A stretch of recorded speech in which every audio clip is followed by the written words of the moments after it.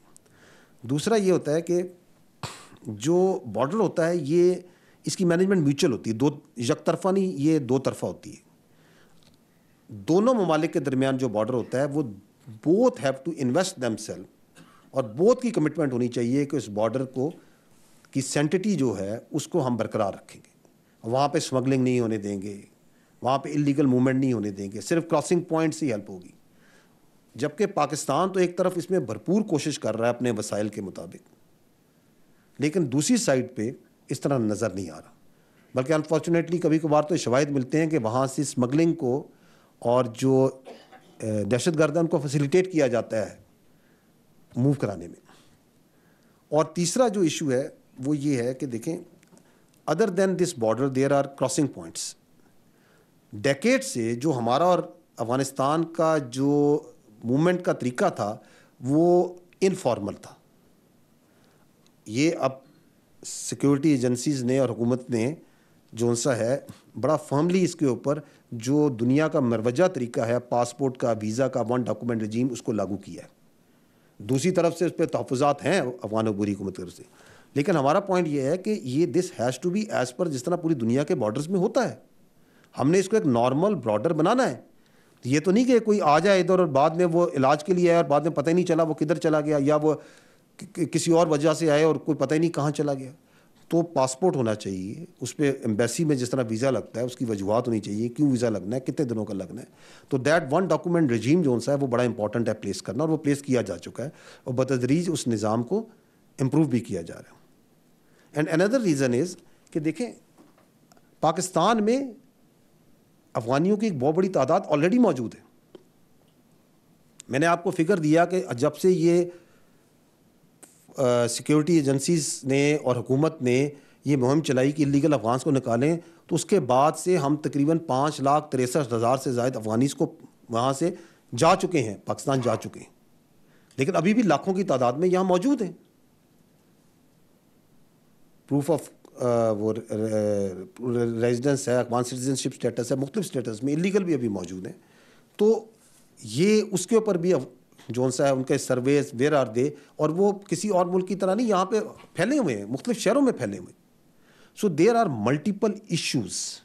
It's not so simple کہ جی آپ نے ایک باڑ لگا دی تو ابھی جو سی ہے کراس بارڈر موومنٹ رک جانی چاہیے, اور کیوں آ رہی ہے. باڑ بالکل اپنے بڑے فائدے دے رہی ہے, اور اس کی وجہ سے آپ کی یہ جو کراس بارڈر موومنٹ ہے بڑی چیک ہوتی ہے, بڑی ریگولیٹ ہوتی ہے, اور اس سے ہماری انگیجمنٹ ان کے ساتھ بہت اچھی, جو دہشت گرد جو انلیگل آتے ہیں. اور اسمگلنگ کے اندر بھی آپ دیکھیں اسی باڑ کی وجہ سے ہی تو ہے کہ آپ دیکھیں کتنی اسمگلنگ کے اوپر جب اینٹی اسمگلنگ ڈرائیو ہوئی تو کتنی زیادہ اس میں وہ کامیابی بھی ملی ہے لا انفورسمنٹ ایجنسیز کو قانون نافذ کرنے والوں. ٹھیک, تو آپ کا دوسرا سوال جو سا تھا کہ جوڈیشل کمیشن بنتا ہے, تو یہ مفروضوں پہ سوال ہے. جوڈیشل کمیشن بنتا ہے, اس کے ٹی او آرز کیا ہوتے ہیں, کیا مینڈیٹ بنتا ہے. میں نے تو آپ سے عرض کی کہ ہم یہ چاہتے ہیں کہ اگر پہلی بات تو یہ ہے کہ یہ چیز تو جو 9 مئی کا ہوا وہ تو روز روشن کی طرح آیا ہے. کیسے ہوا, کیسے کروایا گیا, اس دن کیا ہوا. آپ کو میں نے یہ بھی کہا کہ جو باقی ممالک میں اس طرح کے واقعات ہوتے ہیں تو ان کو اس طرح لمبا نہیں کھیلا جاتا, وہاں پہ کمیشن یا بحث مباحثے نہیں پڑ جاتے. آپ کے سامنے ہے, ملزمان ہے, جو آپ کا ایگزسٹنگ کرمنل سسٹم ہے, اور جو آپ کا ایگزسٹنگ جو پروسیکیوشن سسٹم ہے اس میں ان کو پروسیکیوٹ کریں, آئین اور قانون کے مطابق سزائیں دیں اور آگے بڑھیں. اس میں ابہام کیا؟ اگر جوڈیشل کمیشن بنانا ہے تو پھر اس چیز پہ بنائیں کہ یہ دن ہم پہنچے کیوں ادھر, یہ ہو کیسے گیا.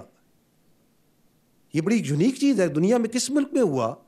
وہاں تو میں نے بتایا کہ چھوٹا سا کوئی واقعہ ہو جاتا ہے, کوئی املاک کو نقصان پہنچاتے ہیں, بلوائی کرتے ہیں, وہ جن ملکوں کی ہم مثالیں دیتے ہیں جہاں سے ہم اپنا قانون لیتے ہیں اور جن ملکوں کو ہم ترقی یافتہ سمجھتے ہیں وہاں تو بڑی سختی سے آتے ہیں. یہاں کیسے ہو گیا کہ جی آپ نے اپنے بانی کے گھر کو ہی جلا ڈالا, آپ اپنے ہی شہیدوں کے مجسموں کو ہی جلا ڈالا, ان کو ہی آپ ڈنڈے مار رہے ہیں, آپ GHQ پہ اپنے اٹیک کر رہے ہیں, آپ اپنے فوجیوں پہ ہی پتھر مار رہے ہیں. اس کے پیچھے ایک پوری ایک کہانی ہے, اور وہ جو پوری کہانی ہے کیونکہ اس کو شے دی گئی, اس کو چیک نہیں کیا گیا, اس کو ٹائم پہ روکا نہیں گیا, اور اب اس پہ جو جھوٹ بولا جا رہا ہے اس واقعے کو جو سب کے سامنے ہوا اس کے اوپر ابھی مزید کہ جوڈیشل کمیشن بنا دیں, اس پہ بحث کر لیتے ہیں کون تھا, کیا تھا, کیسے تھا, کس نے کرایا.